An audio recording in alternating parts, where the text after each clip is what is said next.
Hello दोस्तों, Mahesh tube में आपका स्वागत है। मेरा नाम महेश सोनी है। आज इकोनॉमी की क्लास है जिसमें हम 10 क्वेश्चन करीब प्रीलिम्स लेवल के क्वेश्चन डिस्कस करेंगे। राइट, तो आगे बढ़ते हैं। आप मुझसे महेश ट्यूब पर ज्वाइन कर सकते हैं। यूट्यूब चैनल है, टेलीग्राम चैनल भी है, दोनों सेम नाम से आप सर्च करके जुड़ सकते हैं। राइट, चलिए आगे बढ़ते हैं। आज के जो क्वेश्चन है एक्चुअल एग्जाम से पूछे गए हैं। ठीक है, एग्जाम से लिया हूँ, मतलब main previous year PYQ previous year question से। ठीक है, जो कि आपको बढ़िया कॉन्फिडेंस देंगे। पहला क्वेश्चन है, reserve bank of India RBI act as a banker's bank. This would imply which one of the following. Statement first है, other bank retain their deposit with RBI। ठीक, RBI lend fund to commercial bank in times of need, मतलब जब जरूरत होती है। The RBI advise the commercial bank on monetary matter। ठीक है, आप एक बार आप रीड करिए, वीडियो पॉज करके आप वीडियो क्वेश्चन को अटेम्प्ट करिए। ठीक है, फिर देखते हैं। चलिए, RBI क्या है कि बैंकर्स बैंक का काम करता है, कौन से कंडीशन में या कैसे कैसे करता है। देखिए, other bank retain their deposit with RBI, ये तो सही है ना। बाकी बैंक जब उनको जरूरत होती है तो RBI के पास पैसा अपना रख देते हैं। कब रखते हैं? जब उनको लगता है कि मार्केट में इन्फ्लेशन है और उनका पैसा हो सकता है कि आगे कुछ टाइम बाद उसकी वैल्यू घट जाए, तो जस्ट बिकॉज दिस वो अपना पैसा RBI के पास रखते हैं, जिसके कारण उनके पैसे की वैल्यू भी नहीं घटती और उनको कुछ इंटरेस्ट भी मिलता है। इसलिए RBI क्या करता है इस केस में, बैंकर्स बैंक का काम करता है। Second statement, RBI lends fund to commercial bank in times of need. Definitely अभी जैसे कि पहला पॉइंट है उसका जस्ट अपोजिट, कि जब बैंक अपना पैसा, कमर्शियल बैंक अपना पैसा RBI के पास रखते हैं, तो RBI को जब जरूरत होती है तो कमर्शियल बैंक को जब पैसे की जरूरत होती है तो RBI देता भी है, तो ये भी सही है। तीसरा, RBI advise the commercial bank on monetary matter. हाँ, ये बात तो सही है, मॉनिटरी मैटर्स में एडवाइस तो करता है, बट ये बैंकर्स बैंक का रोल नहीं है। This is not the role of bankers bank. Right, so third statement wrong हो गया। जैसे ही एक स्टेटमेंट रॉन्ग हुआ, इन टाइप के ऑप्शन में आप 3 स्टेटमेंट ऑलरेडी, 3 ऑप्शन एलिमिनेट कर सकते हैं, आंसर बी हो जाएगा। ठीक है, option B.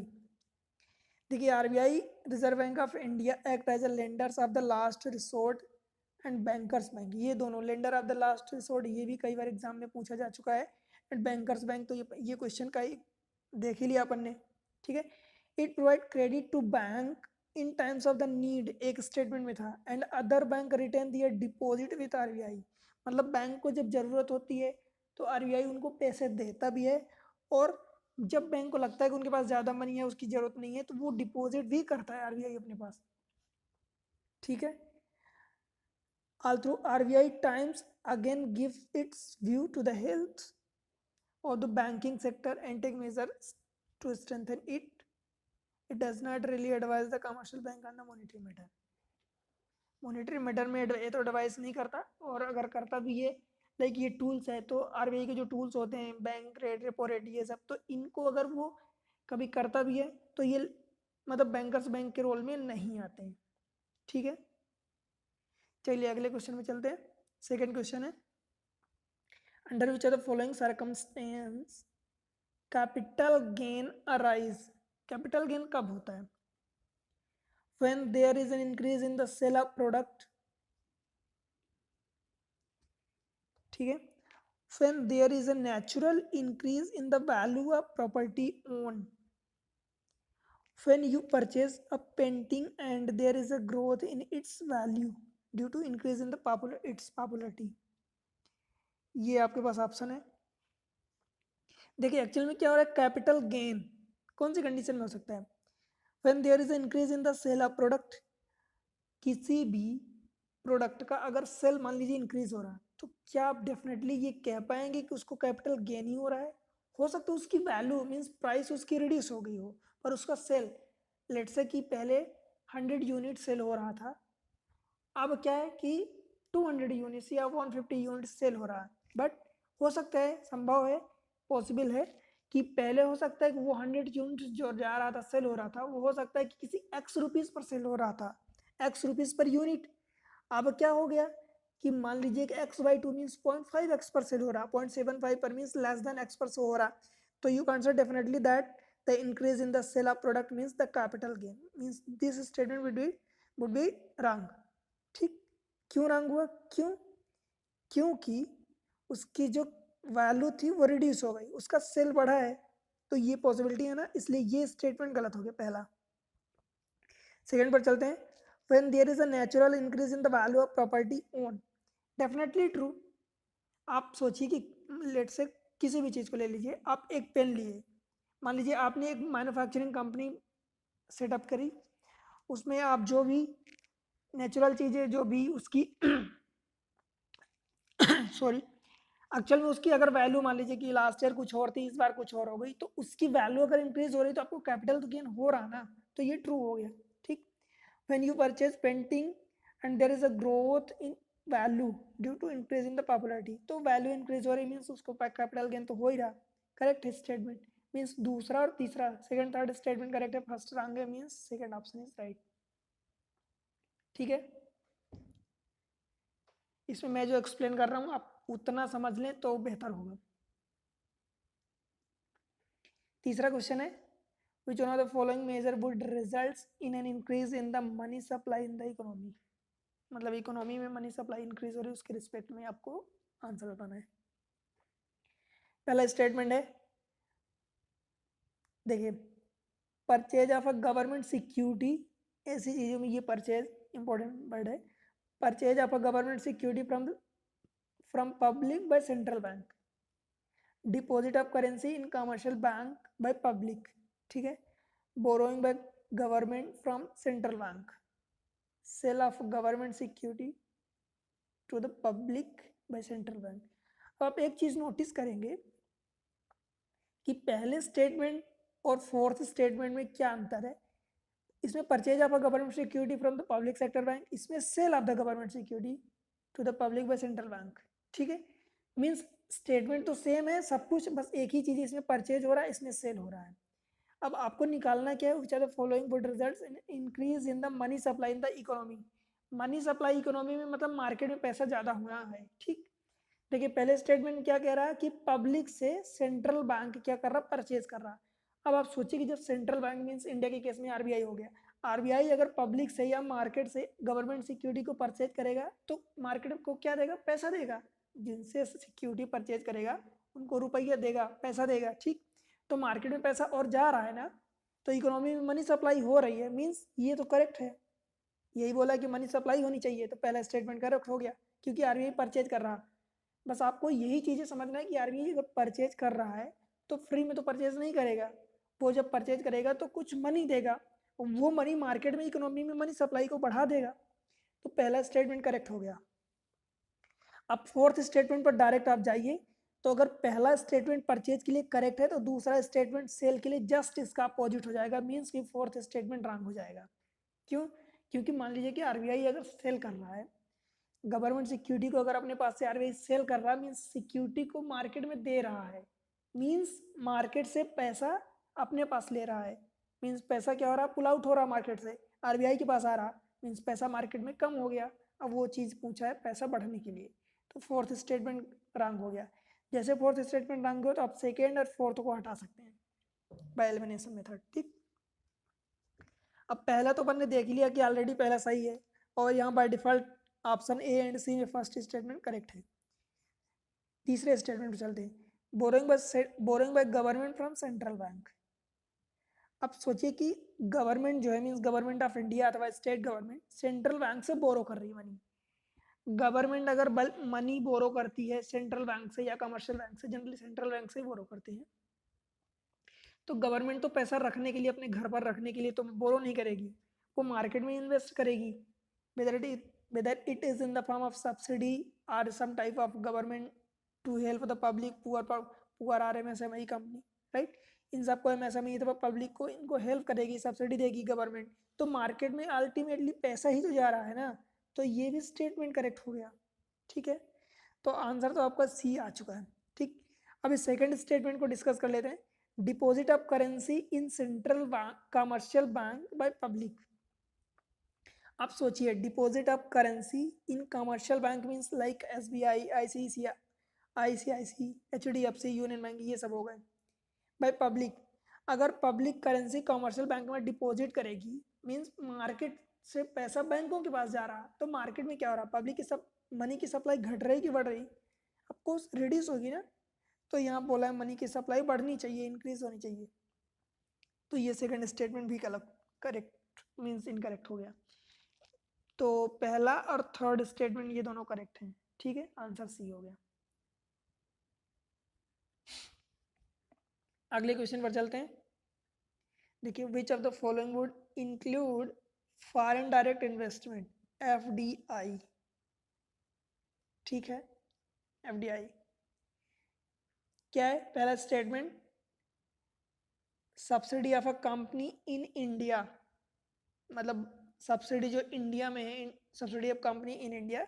Second statement, majority foreign equity holding in Indian company, ठीक, companies exclusively financed by foreign companies, portfolio investment.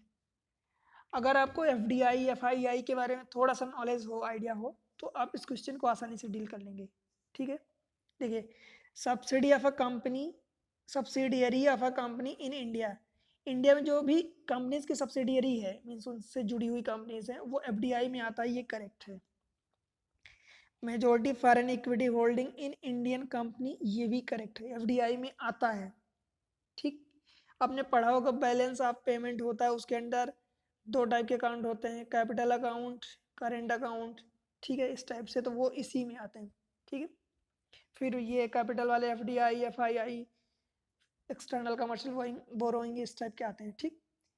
Company exclusively finance by the foreign company, अगर वो पूरी तरह से एक्सक्लूसिवली अगर फाइनेंस हो रही फॉरेन कंपनी के द्वारा, तो डेफिनेटली FDI में आएगी, है ना। ये पोर्टफोलियो इन्वेस्टमेंट, ये जो है FDI का पार्ट नहीं है, ये आता है FII में, फॉरेन इंस्टीट्यूशनल इन्वेस्टर।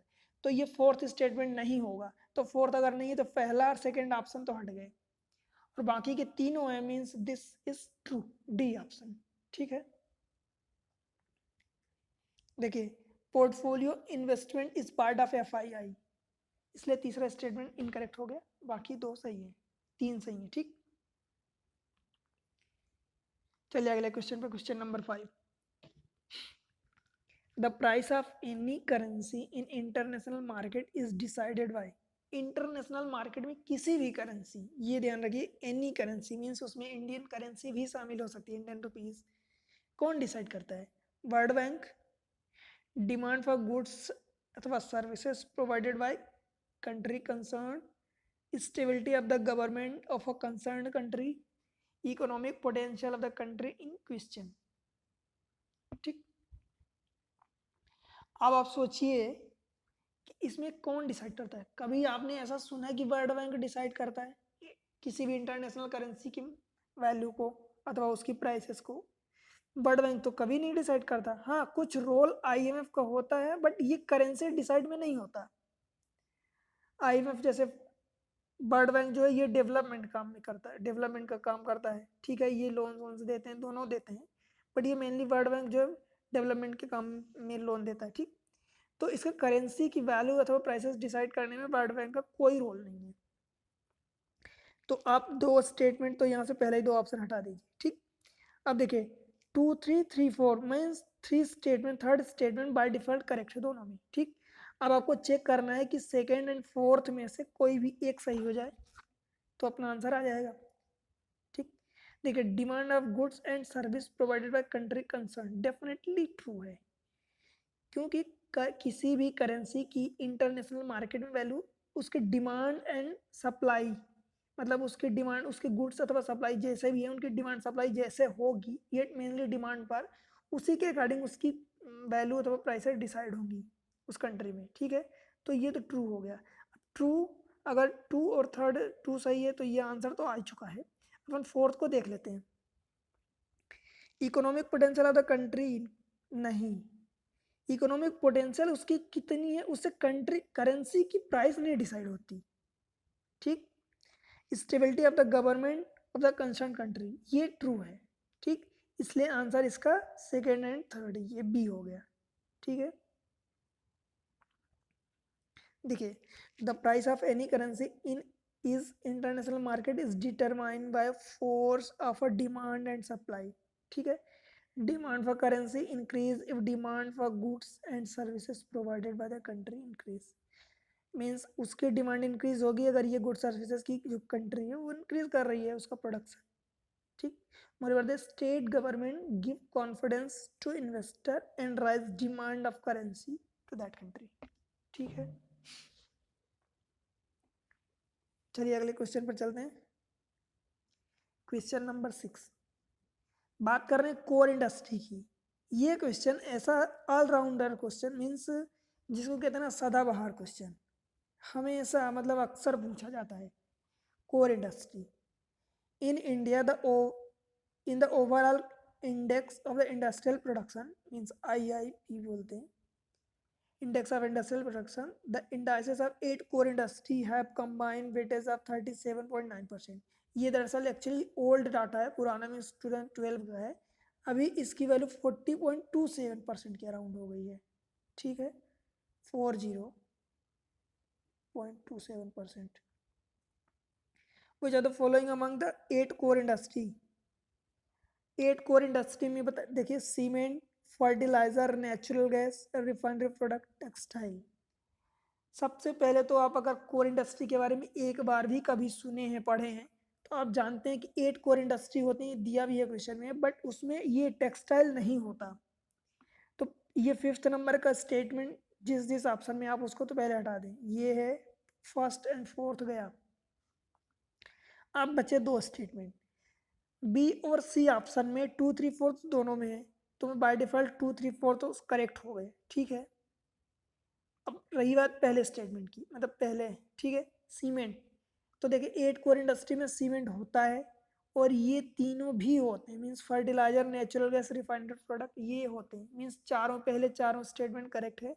सो आपका आंसर सी बन जाएगा, ठीक है। मैं इसकी ट्रिक भी आपको बताता हूँ। ये 8 कोर इंडस्ट्री है, ठीक है।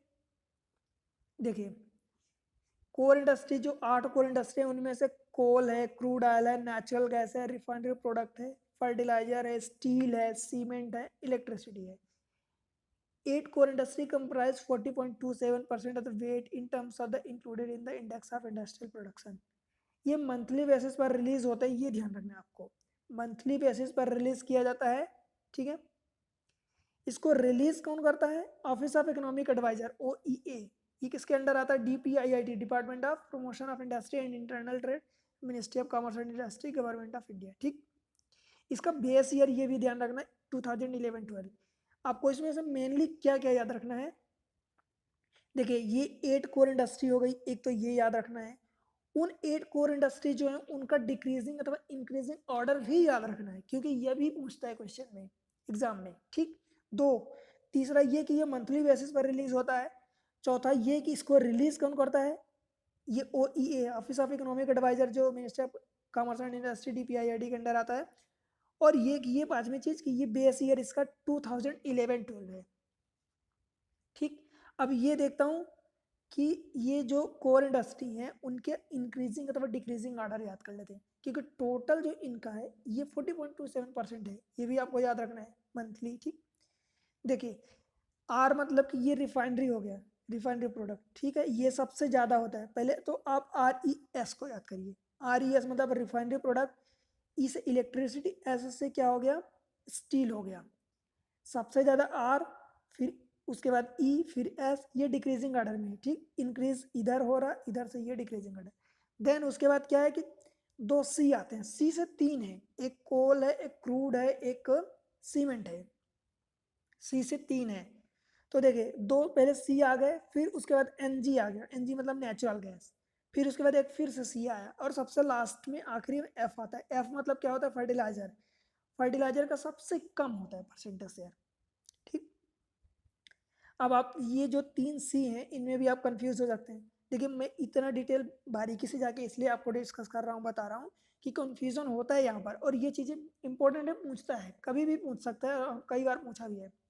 ठीक है, देखिए आप तो पहले 3 सी, डबल सी, फिर एक बीच में एन जी, फिर सी आप लिख दीजिए, 3 सी हो गया। अब क्या होगा, ओ आर ई। अब आप अगर एक चीज का नाम सुने हो तो कोर तो इसमें बोला ही है, कोर इंडस्ट्री, तो सी, तो सी आ गया, सी को तो आप फिक्स कर दिए।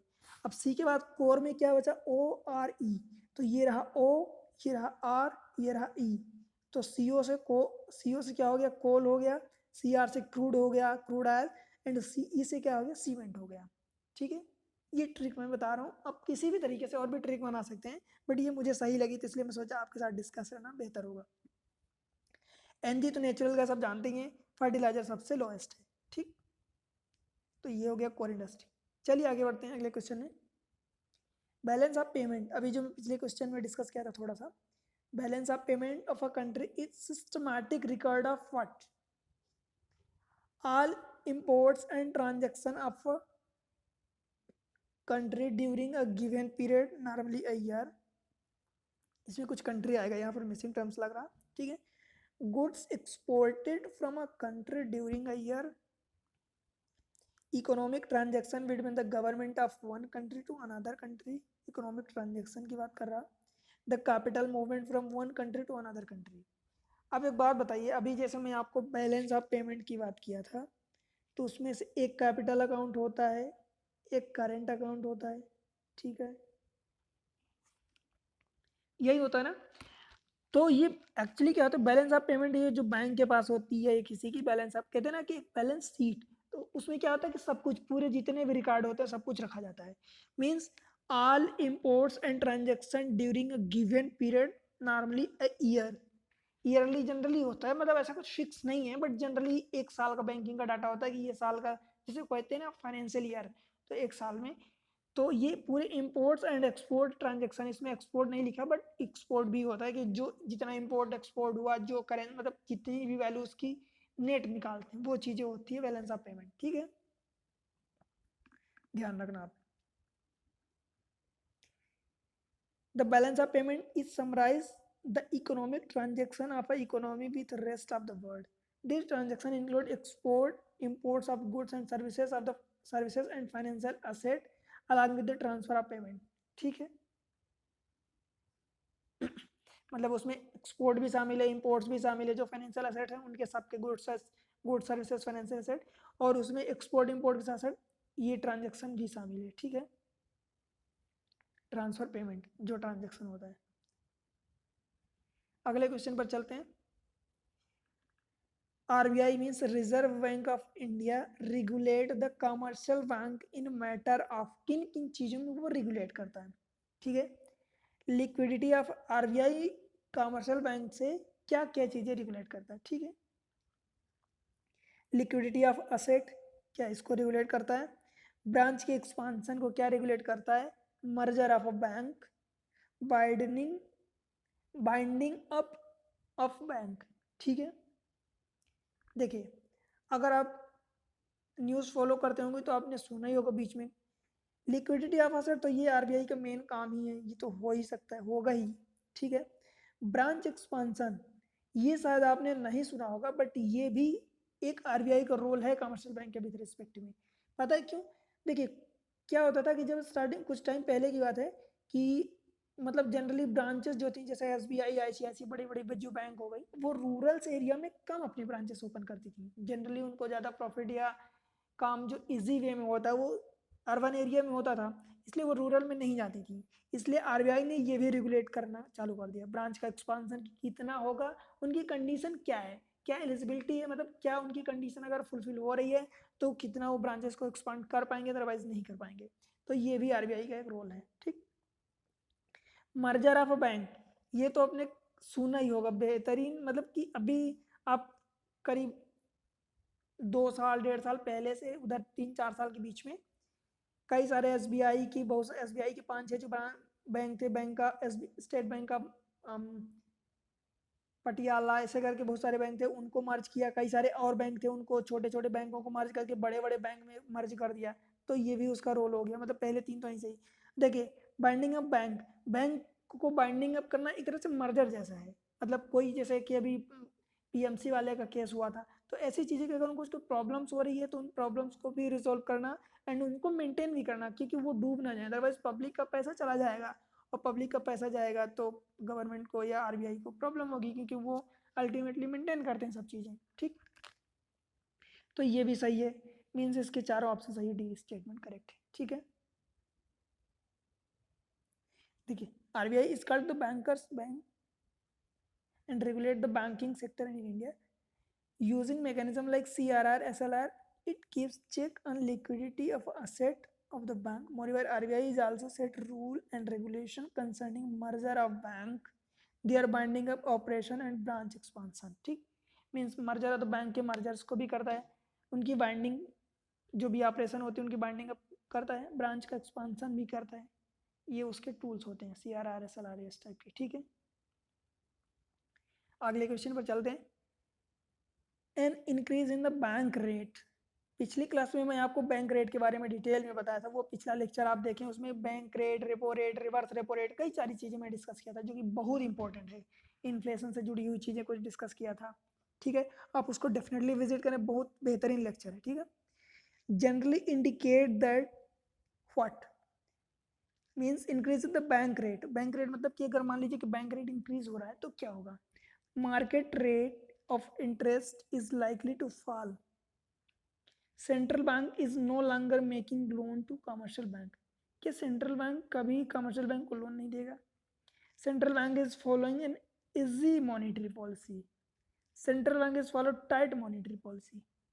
अब आप खुद बताइए, अगर आप तनिक भी इधर आप मान लीजिए नहीं पढ़ाई करते होंगे, ज़्यादा इसके बारे में नहीं सुने होंगे, तब भी मैं बता रहा हूँ कि आंख बंद करके आप इस क्वेश्चन को सही कर सकते हैं। कैसे? बैंक रेट क्या होता है, मतलब कि जो आरबीआई चार्ज करता है बैंक को, वो तो बेस रेट होता है। बैंक रेट जैसे कि कमर्शियल बैंक जो हम कस्टमर से चार्ज करते हैं जनरली, बैंक रेट होता है। ठीक है, मतलब उसके नीचे वो, उस रेट के नीचे इंटरेस्ट रेट पर वो नहीं दे सकते। ठीक है, तो अगर ये बैंक रेट क्या हो जाएगा, इंक्रीज हो जाएगा।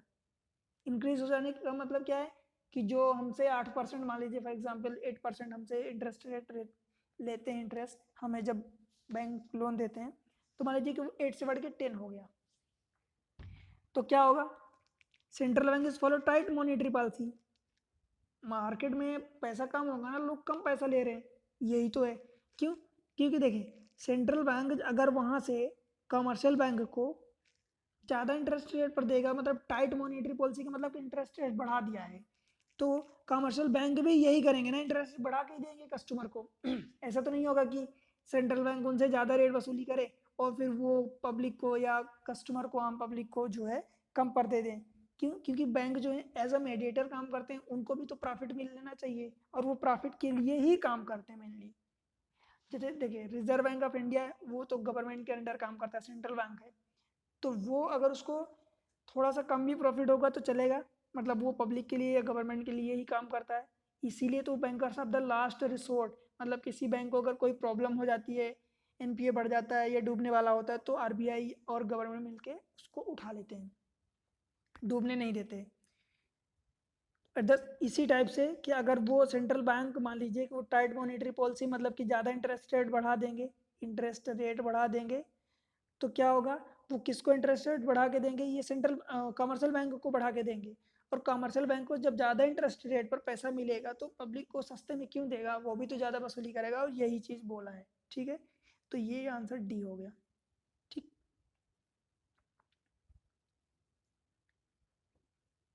अगला क्वेश्चन है, in India the deficit financing is used for rising resources for. ये ध्यान दीजिए, डिफिसिट फाइनेंसिंग किस चीज़ में यूज होता है, use for rising resources for economic development, redemption of public debt, adjusting the balance of payment, reducing the foreign debt। Deficit को finance करना, government अगर मान लीजिए आप ऐसा सोचिए कि गवर्नमेंट ऑफ इंडिया है, वो अगर कहीं से पैसा ले रही है, अपने इंडिया से ले रही है या बाहर से ले रही है, ठीक है, काय के लिए ले रही है, वो इकोनॉमी में पैसा इन्वेस्ट करने के लिए ले रही है। कब लेती है जनरली, क्योंकि मार्केट में लेट से कि रिसेशन आ गया है, या फिर मतलब कि इन्फ्लेशन बहुत कम है या डिफ्लेशन चल रहा है, तो मार्केट में डिमांड सप्लाई मेंटेन नहीं रहेगा, डिमांड नहीं रहेगी। तो उस डिमांड को इंक्रीज करने के लिए कि डिमांड इंक्रीज हो, उसके कारण सप्लाई इंक्रीज होगी।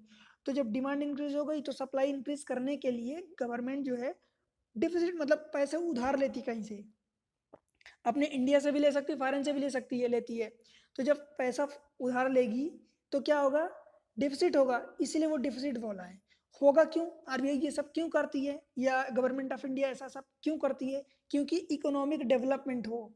वही तो, कि अभी रिसेशन चल रहा है या फिर क्या चल रहा है, डिफ्लेशन चल रहा है, डिफ्लेशन चल रहा है या रिसेशन चल रहा है, मार्केट में जो है डिमांड बहुत कम है या है ही नहीं। तो उस डिमांड को बढ़ाने के लिए मींस इकोनॉमिक डेवलपमेंट हो, इसलिए गवर्नमेंट डेफिसिट फाइनेंसिंग करती है। ठीक, तो इसका आंसर ए हो जाएगा। तो इस तरीके से इकोनॉमी की ये क्लास रही। मेरे कुछ लेक्चर्स पहले भी हैं, आप उनको जरूर विजिट करें। मैं आपको बता रहा हूँ कि ये पीवाईक्यू क्वेश्चन इंपॉर्टेंट होते हैं और इनसे आपको ना एक एक्सपीरियंस मिलता है कि एक्चुअल एग्जाम में ऐसे क्वेश्चन पूछे जाते हैं। और ये छोटे छोटे टर्म्स है ना, आप इनको डेफिनेटली ऐसे पकड़ के रखें कि इन्हीं बेस में, पता है एग्जाम में ना जब क्वेश्चन आता है ना तो वहाँ पर ऐसे कंफ्यूजिंग होता है, पर अगर आप बेसिक चीज़ों से जुड़े हुए, बेसिक चीज़ों को आप पकड़ के चल रहे हैं तो वहाँ पर आप क्वेश्चन को इजिली डील कर पाएंगे और समझ पाएंगे कि आखिर ये पूछना चाह रहा है। जैसे कि आप देखते हैं कि कभी बोलता है कि सेल करना है, कभी बाय करना है। तो ये चीज़ें कि आपको क्लियर होनी चाहिए कि सेल करने से क्या होगा, मार्केट में पैसा जाएगा कि आएगा, आरबीआई पर क्या फ़र्क पड़ेगा, आम पब्लिक पर क्या फ़र्क पड़ेगा, सेल करने से क्या होगा। ठीक है, तो इसलिए आप इन चीज़ों को अच्छे से समझिए और पढ़ते रहिए, आगे बढ़ते रहिए। मिलते हैं अगले लेक्चर में, तब तक के लिए थैंक यू।